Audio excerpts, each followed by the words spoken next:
आधार लेना है यानी log लिख लो, आधार 10 ही लिखो, इस -3 को यहाँ लिखना है यानी बराबर लगा करके -3 इधर कर लो और इस पूरी वैल्यू को इधर लेती जाओ, तो यहाँ पे हो जाएगा 10⁻3।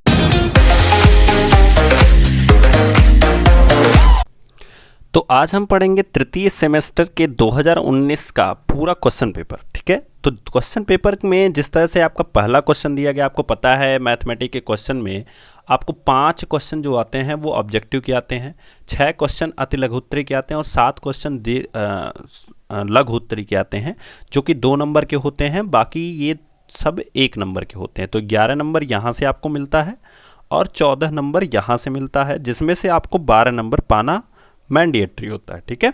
तो आप खुद देख लो कि आपको कितना नंबर मिल रहा है। चलो स्टार्ट करते हैं।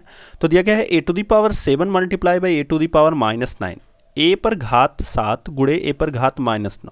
देखो नियम होता है, घातांक का नियम होता है कि अगर आपके आधार समान है तो घातें जुड़ जाती हैं।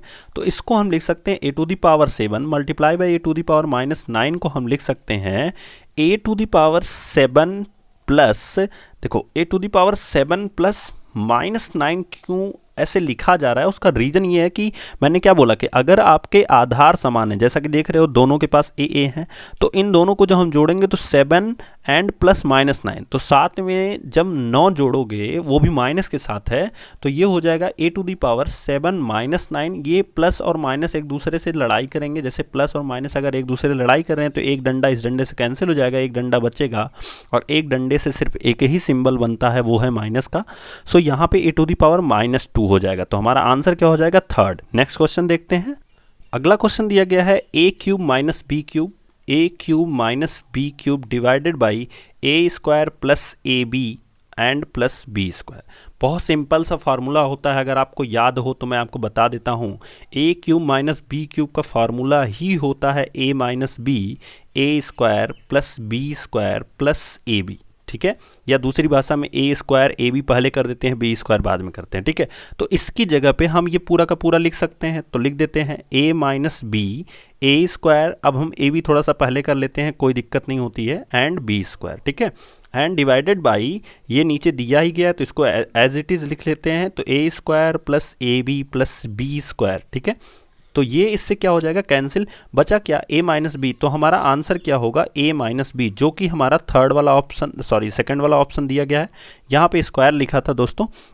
नेक्स्ट क्वेश्चन दिया गया है कि 7/20 को भिन्न का प्रतिशत रूप क्या होगा। देखो जब भी किसी भी भिन्न को आपको प्रतिशत में बदलना हो, देखो बहुत सिंपल सा रूल मैं बता रहा हूँ, जब भी किसी भी भिन्न को आपको प्रतिशत में बदलना हो तो आपको कुछ नहीं करना होता है, 100 से गुणा करा देना होता है। देखो एक तरीका मैं बताता हूँ, बिल्कुल ध्यान से समझना। 7/20 के बगल में क्या लिखा है, भिन्न लिखा है ना, तो जहाँ भी अगर इसी 7/20 के बगल में परसेंट लिखा होता, जैसे मान लो अगर लिखा होता 20% को भिन्न में बदलिए, दोनों को समझ लो, प्रतिशत से अगर भिन्न में बदलना है और भिन्न से प्रतिशत में बदलना है तो क्या प्रोसेस होती है। किसी भी संख्या के बगल में अगर प्रतिशत लिखा है तो उसमें क्या करना होता है, उस संख्या को लिखो।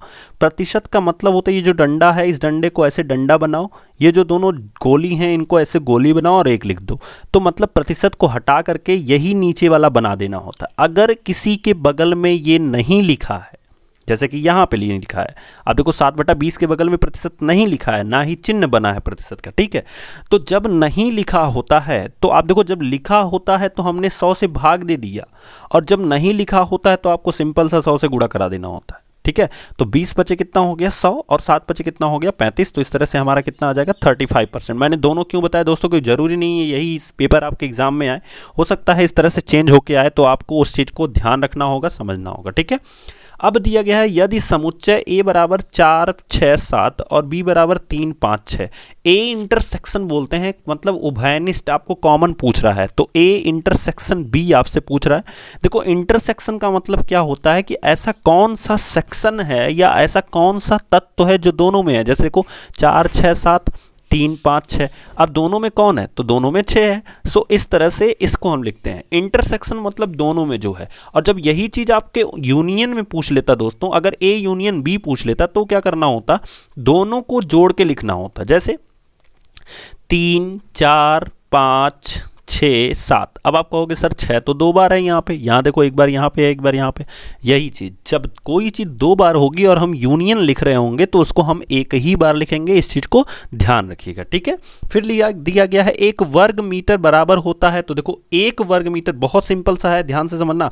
1 वर्ग मीटर को लिख सकते हो 1 मीटर का स्क्वायर। अच्छा 1 मीटर के स्क्वायर को हम क्या लिख सकते हैं, 1 मीटर गुणे 1 मीटर। भाई सिंपल सा, देखो कैसे लिख सकते हैं, 1 का 1 में गुणा कराओगे 1 ही मिलेगा, मीटर का मीटर में गुणा कराओगे स्क्वायर मिल जाएगा। अच्छा 1 मीटर में, अब चूंकि यहाँ पे सारी वैल्यू आप देखो किस में दी गई है, सेंटीमीटर में, तो 1 मीटर में कितने सेंटीमीटर, तो 100 सेंटीमीटर लिख लो, 100 सेंटीमीटर, एंड फिर यहाँ पे भी 100 सेंटीमीटर। अच्छा देखो सेंटीमीटर सेंटीमीटर का गुणा कराओगे तो आपको सेंटीमीटर स्क्वायर मिल जाना है, ठीक है।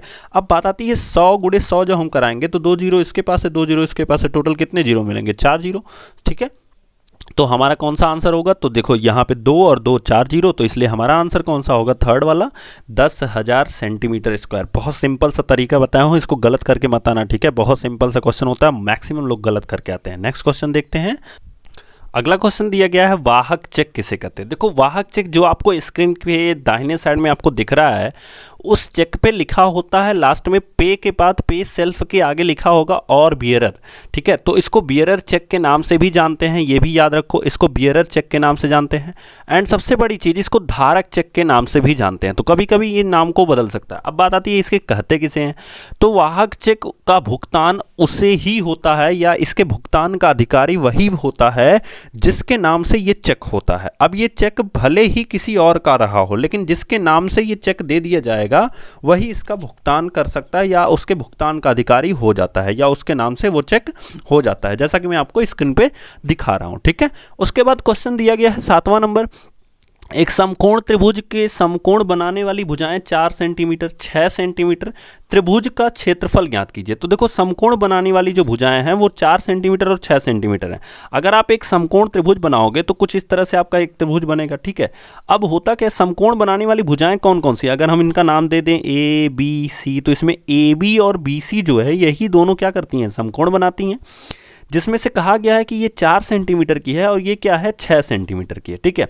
अच्छा त्रिभुज के क्षेत्रफल का फार्मूला क्या होता है, एरिया का फार्मूला क्या होता है, 1/2 आधार गुणे ऊंचाई, क्या होता है, आधार गुणे ऊंचाई। तो आधार कितना है दोस्तों, तो ये हो गया हमारा 6, 1/2 गुणे 6, और ऊंचाई कितनी हो गई 4। तो बस सिंपल सा हमारा काम ही हो गया। तो 2 तियां कितना हो जाएगा 6 और 4 तियां कितना हो जाएगा 12। अच्छा देखो सारी वैल्यूज सेंटीमीटर में दी गई है, सो हमारा आंसर किस में आएगा, सेंटीमीटर स्क्वायर। क्योंकि एरिया का हमेशा मैं बार बार बताया हूँ अपने पढ़ाते समय भी और वीडियोज़ में जहाँ जहाँ मैंने क्वेश्चन आंसर कराया है उसको मैं बार बार बताया हूँ, ठीक है। और दोस्तों अगर आपने अभी तक पिछले वीडियोज़ को नहीं देखा है तो प्लीज़ जाके डिस्क्रिप्शन बॉक्स में आपको लिंक मिलेगी, वहाँ पर जाके जरूर से जरूर उन वीडियोज़ को देखिए। नेक्स्ट क्वेश्चन देखते हैं। अगला सवाल है कि यदि 9 यक्स 12 और 16 समानुपात में है तो यक्स का मान बताइए। पहले तो इनको समानुपात में लिखते हैं, तो ऐसे लिखा जाता है 9 रेशियो यक्स प्रपोर्शन 12 रेशियो 16। अब देखो समानुपात में होने का रूल क्या होता है, मैं आपको बता रहा हूँ कि बाह्य पदों का गुणनफल बराबर मध्य पदों का गुणनफल, मतलब 9 और 16 का जो गुणनफल होगा यानी 9 गुणे 16 जितना होगा उतना ही यक्स गुणे 12 होना चाहिए। अब देखो यक्स का मान हमें बताना है और 12 क्या कर रहा है, यहाँ पे गुणा कर रहा है, इसको उठा के इधर भेज दो, तो 9 गुणे 16 बटे कितना हो जाएगा 12।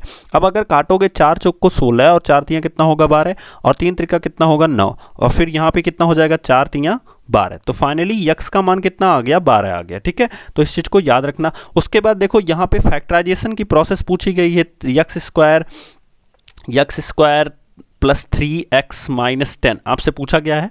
अब इसको लगाते कैसे हैं, मैंने आपको बहुत सिंपल बताया कि यक्स स्क्वायर के गुणांक का, यानी यहाँ पे 1 है तो 1 का 10 में गुणा कराओगे तो होगा 10 ही, और 10 को ऐसा फैक्टराइजेशन करो जैसे 10 को हम क्या लिख सकते हैं 5 दूना 10, ठीक है। इस तरह से 5 और 2, 5 में से अगर हम 2 को घटाएंगे तो हमें 3 मिल जाएगा। मैं घटाने की ही बात क्यों कर रहा हूँ, क्योंकि ये चिन्ह आपको बताता है कि क्या करके लाना है, ठीक है। तो इसको लिख सकते हैं हम यक्स स्क्वायर, देन 3 को ही हम चेंज करेंगे और उसको हम लिखेंगे 5 - 2x - 10, ठीक है। अब यहाँ पे हो जाएगा एक्स स्क्वायर, अच्छा ये एक्स देखो यहाँ पे मल्टीप्लाई करेगा, ठीक है, तो ये हो जाएगा 5x माइनस 2x माइनस 10। अब क्या करना है कि इन दोनों में से क्या कॉमन है, x है, तो बाहर कर दो, बचा क्या, x प्लस 5। एक चीज़ मैं आपको बार बार बता रहा हूँ, जब भी आपको फैक्टराइजेशन या गुणनखंड मिले तो तुरंत ये अगर बीच में आपको मिल गया ये ब्रैकेट वाला, तो अगले ब्रैकेट में भी यही आएगा, आप तुरंत लिख लिया करो। अब इसको सिर्फ सेट करना है, कैसे, आपको देखो इन दोनों में सेट करना है, यहाँ x है और यहाँ पे क्या है -2 है, बस उठा के वही -2 रख दो बाहर, काम खत्म, आपका काम खत्म। इसके बाद दिमाग नहीं लगाना है आपको, यहीं शुरू में दिमाग लगाना है और यहाँ आसानी से हो जाता है, ठीक है। अब क्या हुआ कि इन दोनों ब्रैकेट में कॉमन कौन सा हो गया, तो x प्लस 5 हो गया, तो उसको बाहर कर दो, बचा क्या, x बचा, x लिख लो एंड -2 लिख लो, ये हो गया आपका आंसर, ठीक है। इसी तरह से नेक्स्ट क्वेश्चन हमारा दिया गया है 6 मीटर लंबाई, किसी दीवार की जो लंबाई है दोस्तों वो कितनी दी गई है, 6 मीटर की। उसके बाद दिया गया है 2.5 मीटर की ऊंचाई दी गई है और 15 सेंटीमीटर। यही गलतियां होती हैं, यही सबसे बड़ी गलती होती है जिसको आपको सुधारना होता है।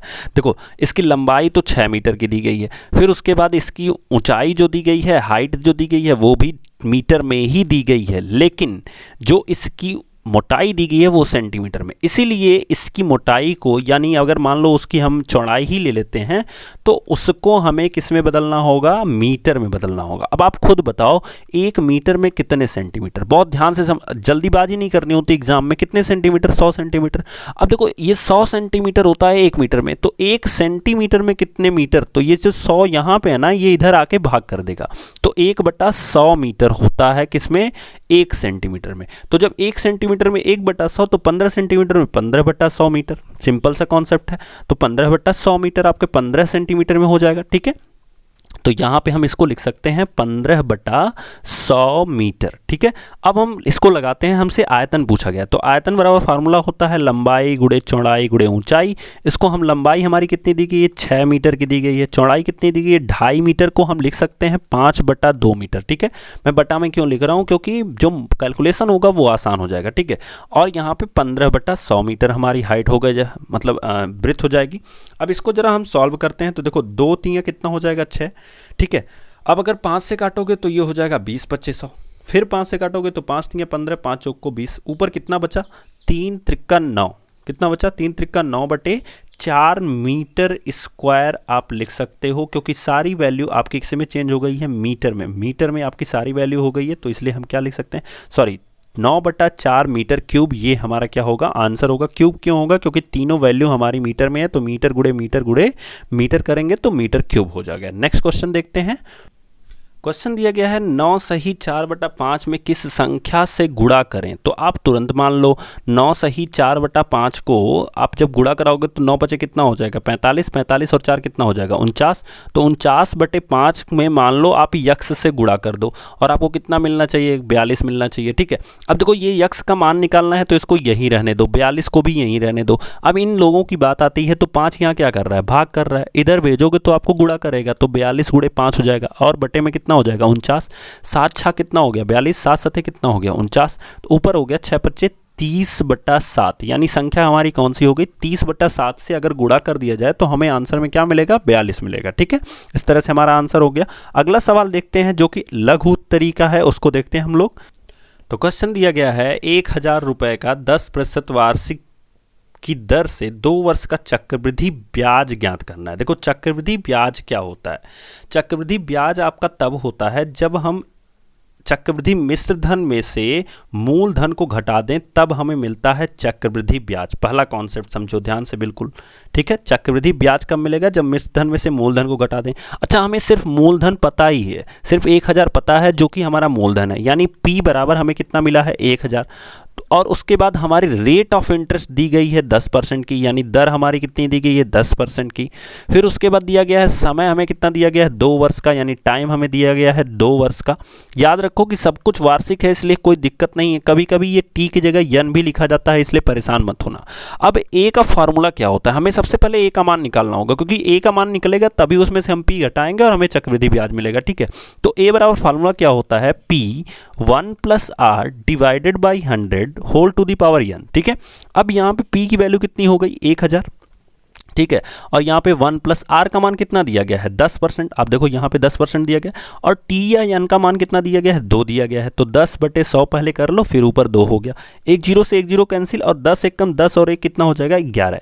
तो यहाँ पे हो जाएगा 1000 गुणे 11/10 पर होल स्क्वायर। ठीक है, इसका मतलब क्या हो गया कि 1000 गुणे 11/10 गुणे 11/10। अब इन दोनों जीरो से 2 जीरो कैंसिल हो जाएगा, ऊपर हो जाएगा 11 गुणे 11 करोगे तो 121 मिलेगा। अच्छा बचा क्या है, साथ साथ में एक जीरो बचा है, तो 121 का जब गुणा कराओगे तो यहाँ पे क्या हो जाएगा 1210 रुपये आपका मिश्र धन होगा। ठीक है, इसका मतलब जो हमारा चक्रवृद्धि ब्याज होगा वो कितना होगा, तो देखो मैंने क्या बताया था, ए में से हम पी को घटा देंगे ना, तो ए का मान कितना आया है 1210 रुपये, तो यहाँ लिख दो 1210 रुपये, और उसमें से हम पी का मान कितना मिला है 1000, तो इसको जब हम घटा देंगे तो हमें क्या मिलेगा 210 रुपये हमारा आंसर हो जाएगा। नेक्स्ट क्वेश्चन देखते हैं। तो दिया गया है एक ठोस घनाभ की लंबाई। देखो घनाभ क्या होता है ध्यान से समझना। ठीक है, घनाभ इस तरह से आपका कुछ बनता है जो कि मैं आपको बना के दिखा रहा हूँ। ठीक है, और इसकी लंबाई चौड़ाई और ऊंचाई, चूंकि घनाभ 3D होता है दोस्तों, इस तरह से हमारा ये घनाभ बनता है। ठीक है, अब ये 3D होता है तो इसमें दिया गया है इसकी लंबाई कितनी दी गई है, लंबाई चौड़ाई और ऊंचाई का अनुपात 4:5:6 दिया गया है। जब भी रेशियो दिया हो दोस्तों 4:5:6 दिया गया है, तो रेशियो दिया गया हो तो रेशियो हटा के तुरंत यक्स लगा दिया करो, उसकी सिंपल वैल्यू निकल जाती है। ठीक है, यानी लंबाई कितनी हो गई 4x की, चौड़ाई कितनी हो गई 5x की, और ऊंचाई कितनी हो गई 6x की, सीधी भाषा में। ठीक है, फिर लिखा गया उसका आयतन 960 घन सेंटीमीटर है, तो लंबाई चौड़ाई और ऊंचाई ज्ञात कीजिए। तो देखो करना क्या होता है कि आयतन बराबर फार्मूला क्या होता है, लंबाई गुणे चौड़ाई गुणे ऊंचाई। ठीक है, आप लिख दो लंबाई का मान कितना मिला है 4x multiply by 5x multiply by 6x। जब भी आपको अनुपात का सवाल मिले दोस्तों, अनुपात हटाओ यक्स लगाओ, सीधा सा रूल समझो। ठीक है, अब यहाँ पे क्या करना होता है, 4×5 कितना हो गया 20, और 20 छक्का कितना हो गया 120, तो 120 और यक्स गुणे यक्स करोगे तो यहाँ पे यक्स क्यूब आएगा। अच्छा आयतन बराबर हमें दिया गया 960 घन सेंटीमीटर, तो यहाँ पे हम क्या लिख देते हैं 960, एक जीरो से एक जीरो कैंसिल, 12 कितना हो जाएगा 96, 12 कितना हो जाएगा 96, तो यहाँ पे यक्स की जो वैल्यू आ जाएगी वो आ जाएगी 2। ठीक है, तो इस यक्स के मान को यहाँ पे जब पुट करोगे तो 4x की जगह पे जब 2 रखोगे तो 4 दूना कितना हो जाएगा 8, 5x की जगह पे 2 रखोगे तो 10, 6x की जगह पे 2 रखोगे तो 12। तो हमारी जो लेंथ आ गई वो कितनी आ गई 8 सेंटीमीटर, 10 सेंटीमीटर और कितनी आ गई 12 सेंटीमीटर। नेक्स्ट क्वेश्चन देखते हैं।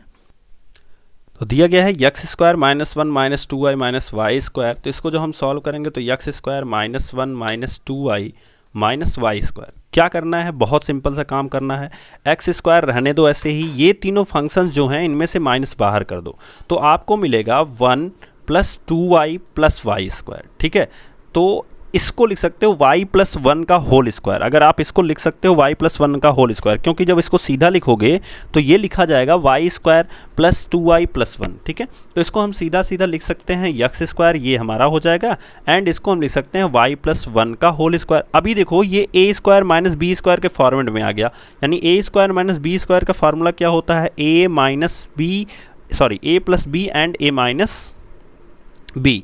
अब यहाँ पे a की जगह पे हमें क्या मिला है यक्स मिला है, तो a की जगह पे हम यक्स लिखेंगे, और b की जगह पे y + 1 मिला है दोस्तों, इस चीज़ को याद रखिएगा। ठीक है, तो जब भी हम फार्मूला लिखेंगे तो यहाँ पे हम लिखेंगे a + b, और दूसरे ब्रैकेट में हमें क्या लिखना होगा a - b। अब इसकी जगह पे हम कैसे लिखेंगे, तो देखो ध्यान से, a की जगह पे हम क्या रखेंगे यक्स रखेंगे, b की जगह मैंने क्या बताया आपको y + 1 रखना है, तो प्लस y + 1। देखो चूंकि यहाँ पे प्लस है इसलिए कोई फर्क नहीं कर रहा है यहाँ पे। ठीक है, अगर माइनस होगा ना तो इन दोनों के चिन्हों को बदल देगा, इन दोनों के चिन्हों को, तो यहाँ पे हम लिखेंगे a की जगह पे यक्स तो लिखेंगे ही, जब यहाँ माइनस है तो इस y को भी माइनस करेगा और इस a को भी माइनस करेगा। यही चीज़ आपको ध्यान देना होगा, नहीं तो आपके नंबर कट सकते हैं। नेक्स्ट क्वेश्चन हमारा दिया गया है, एक वृत्त में एक 10 सेंटीमीटर लंबी जीवा खींची गई है जिसकी केंद्र से दूरी 12 सेंटीमीटर है। तो देखो एक सर्किल अगर मैं ड्रॉ करता हूँ इस तरह से, और इसकी सेंटर ये है। ठीक है, अब कहा गया है एक 10 सेंटीमीटर लंबी जीवा, जीवा क्या होती है जो वृत्त के 2 बिंदुओं को मिलाने का काम करती है, और वो दोनों बिंदु कहाँ स्थित हो, इन परिधियों पर स्थित होने चाहिए।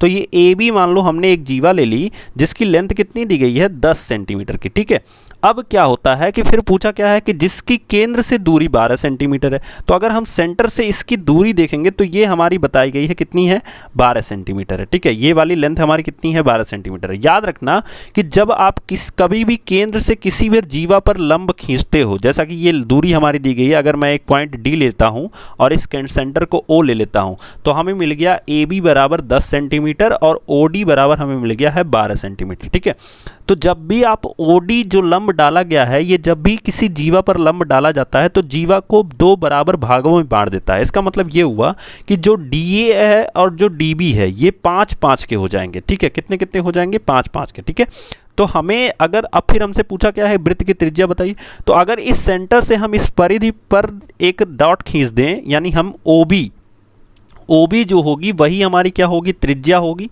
और इसी का हमें क्या बताना है, मान बताना है। तो आप देखोगे कि एक आपको त्रिभुज मिल रहा है ओ डी बी। ठीक है, तो त्रिभुज आप लिखोगे एग्जाम में, त्रिभुज ओ डी बी से पाइथागोरस थ्योरम लगाओगे तो आपको क्या मिलेगा, देखो ये लंब है चूंकि, तो इसके सामने की जो भुजा होगी वो कर्ण होगी, यानी ओ बी हमारी क्या होगी, कर्ण होगी। तो हम लिख सकते हैं ओ बी का स्क्वायर बराबर कितने के, ओ डी के स्क्वायर प्लस डी बी के स्क्वायर के बराबर होगा। ठीक है, अच्छा ओ डी का मान कितना दिया गया है, देखो कितना दिया गया है, 12 सेंटीमीटर, तो यहाँ पे 12 का स्क्वायर लिखेंगे। एंड डी बी का मान हमें कितना पता चला है, 5 सेंटीमीटर। मैंने आपको बताया कि ये दो भागों में बढ़ जाता है। ठीक है, 12 का स्क्वायर कितना होता है, 144, और 5 का स्क्वायर 25 होता है, और दोनों मिलके कितना हो जाएगा, 169। और ये किसके बराबर है, ओ बी स्क्वायर के।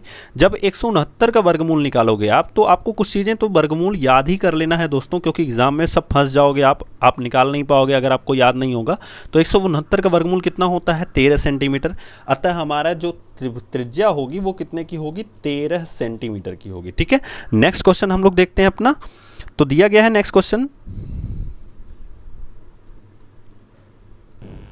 दिया गया है कि संख्या 1 से 20 तक सम संख्याओं का समांतर माध्य ज्ञात कीजिए। देखो 1 से कहा है तो 1 तो हमारी सम संख्या है नहीं, सम संख्या क्या होगी, 2 होगी, फिर हमारी कितना होगी, 4 होगी। कहाँ तक, 20 तक, यानी 20 भी लिया जाएगा।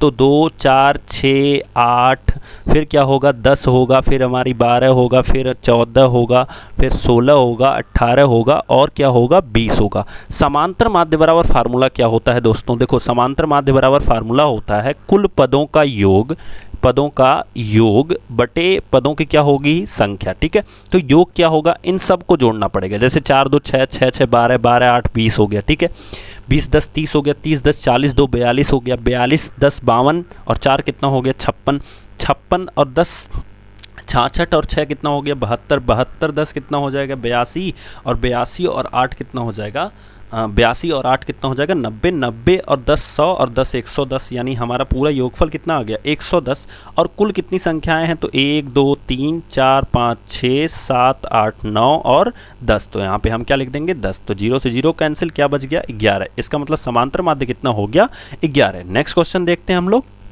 तो क्वेश्चन दिया गया है, निम्नलिखित घातांकीय रूप को लघुगणक के रूप में बदलिए। बहुत सिंपल सा, पहले मैं आपको रूल बताता हूँ, बिल्कुल ध्यान से समझना कि अगर 2 पर घात 3 दिया गया है और बराबर 8 होता है, ये आपको पता है। ठीक है, इसको लॉग में बदलना है, बहुत सिंपल सा काम करना है। यहाँ पे आधार में क्या दिख रहा है, 2 दिख रहा है, तो लॉग लिख लो, उसके बाद आधार में यही चीज़ लिखी जाती है, यानी नीचे 2 रहेगा। अब बात बचती है इन दोनों लोगों की, इन्हीं दोनों लोगों में बदलाव होता है, मतलब ये यहाँ जाएंगे और ये इधर आएंगे। ठीक है, तो अगर लॉग में हमने 2 की जगह 2 लिख लिया, ठीक है, अब ये 8 इधर आएगा, बराबर कितना हो जाएगा, 3 हो जाएगा। अब इसी तरह से इसको अगर लॉग में लिखोगे दोस्तों, तो यहाँ पे आधार में कितना है, 13 है, तो लॉग लिख लो, 13 को आधार में लिखो, ये 2 इधर जाएगा, यानी 2 यहाँ लिखा जाएगा और बराबर यहाँ लिखा जाएगा, और 169 इस 13 के पास लिखा जाएगा। इस तरह से आपका लॉग हो गया चेंज। अब बात आती है इसको, तो कैसे करेंगे, तो देखो दिखा गया है 10 to the power -3 is equals to 1/10 to the power 3। कुछ भी नहीं करना है, यहाँ पे आपको यही आधार लेना है, यानी लॉग लिख लो, आधार 10 ही लिखो, इस -3 को यहाँ लिखना है, यानी बराबर लगा करके -3 इधर कर लो, और इस पूरी वैल्यू को इधर लेती जाओ, तो यहाँ पे हो जाएगा 10 टू द पावर 3, तो 1/10 टू द पावर 3, तो log base 10 1/10 to the power 3 is equals to -3। तो इस तरह से आप चेंज कर सकते हो। फिर लिखा गया है, एक समद्विबाहु त्रिभुज के समान कोण तीसरे कोण से 4 गुना है। समद्विबाहु त्रिभुज का मतलब क्या होता है? जिसकी दो भुजाएं बराबर हों। तो अगर मैं एक त्रिभुज बनाता हूं ABC, ठीक है, और इन दोनों भुजाओं को मैं बराबर बताता हूं, तो इसके सामने के जो कोण होते हैं ना, ये भी बराबर होंगे। यानी अगर ये यक्स होगा तो ये भी कितना होगा? यक्स होगा। एक चीज़ और याद रखो कि A + B + C यानी तीनों कोणों का जो योगफल होगा वो किसके बराबर होगा? वो 180 के बराबर होगा। ठीक है, यहाँ से ये चीज़ भी याद रखना। अब बात आती है, हम सवाल पे चलते हैं। एक समद्विबाहु त्रिभुज के समान कोण जो है वो तीसरे कोण से 4 गुना है। समान कोण जो है वो तीसरे कोण से 4 गुना है। यानी यक्स जो है वो तीसरे कोण से, अगर तीसरा कोण हम y मान लेते हैं दोस्तों, तो ये किसके बराबर है? 4y के बराबर है। ठीक है, तो त्रिभुज के तीनों अंतः कोणों का मान बताइए। तो अगर यक्स 4y के बराबर है, अब देखो a की जगह पे हम क्या लिख सकते हैं? तो a की जगह पे हम y लिख सकते हैं, b की जगह पे क्या लिख सकते हैं? यक्स लिख सकते हैं। अभी हम नॉर्मली लिख रहे हैं, ठीक है, और c की जगह पे भी हम यक्स लिख सकते हैं, और ये किसके बराबर होगा? 180 के। अच्छा, कहा क्या गया है कि ये जो यक्स है वो y के बराबर है। ध्यान से समझना, यक्स जो है वो कितने बराबर है? 4y के। तो एक बार हम यहाँ पे 4y लिखेंगे, फिर यहाँ पे भी 4y लिखेंगे, यानी होगा y + 4y + 4y = 180 डिग्री। तो यहाँ पे क्या होगा? 4 4 8 और 1 कितना हो जाएगा? 9y = 180 डिग्री के। y की वैल्यू कितनी आ जाएगी दोस्तों? तो 20 डिग्री आ जाएगी। इस तरह से जो हमारा मान होगा, देखो इस जगह पे तो हम 20 डिग्री लिख सकते हैं, ठीक है, लेकिन यक्स का मान चूंकि हमें कितना मिला है? 4y, इसलिए y का मान जो 20 है इसमें जब हम रखेंगे तो 4 20 चौको कितना हो जाएगा? 80 डिग्री। यानी दूसरा जो मान हमें मिलेगा 80 डिग्री मिलेगा, तीसरा भी 80 डिग्री मिलेगा, क्योंकि दो मान हमारे यक्स के हैं, इसलिए हमारे दो मान इक्वल होंगे। तो दोस्तों आई होप आपको ये पूरा का पूरा सेशन समझ में आया होगा, आपको पूरा वीडियो समझ में आया होगा। अगर आपको समझ में आया हो तो प्लीज़ ज़रूर से ज़रूर डाउनलोड कर लिए हो आप लोग, जाके एक बार चैनल खोल करके उस पर ज़रूर से ज़रूर लाइक करिए। तब तक के लिए थैंक यू सो मच।